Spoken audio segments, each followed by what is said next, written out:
நீதி பிரகாசிக்கும். உன் நீதியை வெளிச்சத்தைப் போலவும் உன் நியாயத்தை பட்ட பகலைப் போலவும் விளங்க பண்ணுவார். சங்கீதம் 37:6.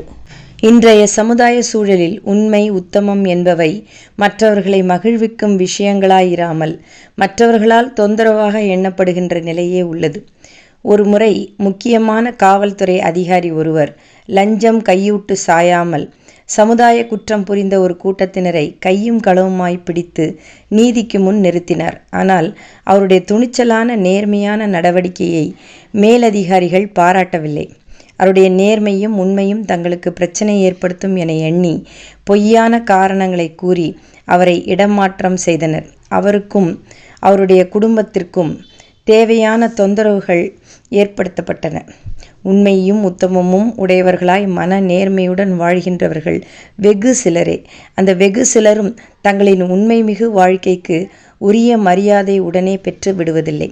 அவர்களின் நீதியும் நேர்மையும் உலக மனிதர்களால் இருட்டடிப்பு செய்யப்படும். அநேகரால் அவைகள் கண்டு கொள்ளப்படாமல் போகும்.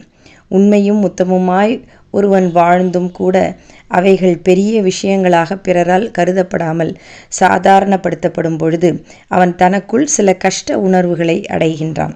ஆயினும் அவைகளே தொடர்கதையாகி விடுவதில்லை என்பதே வேதம் வெளிப்படுத்தும் உண்மையாகும். ஒரு மனிதனின் உயர்ந்த பண்பு நிலைகள் அநேகரால் கவனிக்கப்படாமல் போனாலும் கூட உரிய வேளை வரும்பொழுது தேவன் அவைகளை குன்றின் மேலிட்ட விளக்கு போல எல்லாருக்கும் தெரிய பண்ணுவது நிச்சயம். சத்திய நெறிகளிலும் தேவ பக்தியிலும் உறுதியாக நின்ற யோசேப்புக்கு மனிதர்களால் பரிசுகள் அல்ல, பலவித கஷ்டங்களே வந்தது. உண்மையுடனும் உத்தமத்துடனும் கள்ளமின்றி செயல்பட்ட தாவீதுக்கு பாராட்டுகள் அல்ல, பரிகாசங்களும் நிந்தைகளுமே வந்தன. உத்தமமாய் வாழ்ந்து என்ன பயன் என்று நினைக்க தூண்டுகின்ற சம்பவங்களே நடந்தது. ஆனால் கர்த்தரின் கண்களில் அவைகள் காணப்படாமல் போகவில்லை.